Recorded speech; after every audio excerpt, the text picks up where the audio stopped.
દેવના આહવાન સ્વરૂપે આપણે દીપ પ્રાગટ્ય કરીશું।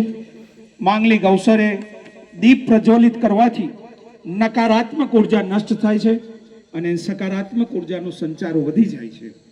ધર્મશાસ્ત્રો અનુસાર ત્રણ જ્યોતિની ગણના થાય છે। એક સૂર્યની જ્યોતિ, બીજી ચંદ્રની જ્યોતિ અને ત્રીજી અગ્નિ જ્યોતિ। આ ત્રણ જ્યોતિમાં ઉત્તમ દીપ જ્યોતિ મનાય છે, કેમ કે દીપ જ્યોતિ ઘરમાં अखंड राखी शकाय छे। दीपक वंदनीय होता है, दीपक वंदनीय होता है और वह इसलिए वंदनीय होता है कि वो दूसरों से जलता नहीं, दूसरों से जलता नहीं। दिए की कहानी अजीब है मेरे दोस्त, दिए की कहानी अजीब है।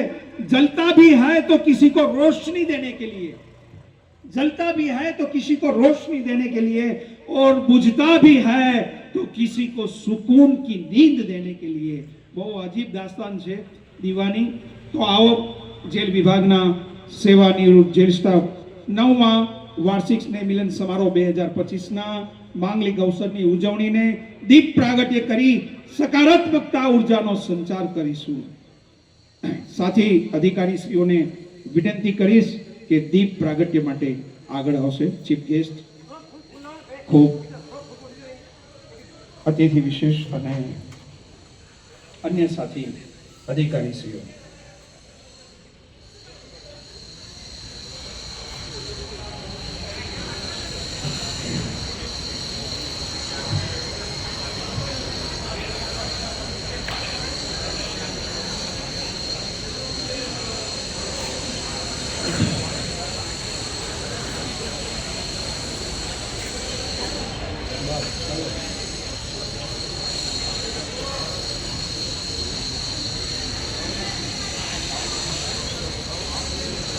પધારશે અતિથિ વિશેષ તેમજ સિનિયર અધિકારીશ્રીઓ જેઓ મંચ ઉપર ઉપસ્થિત છે, તેઓને વિનંતી છે કે આજના પ્રસંગને દીપ પ્રાગટ્ય કરીને ખુલ્લો મૂકશે।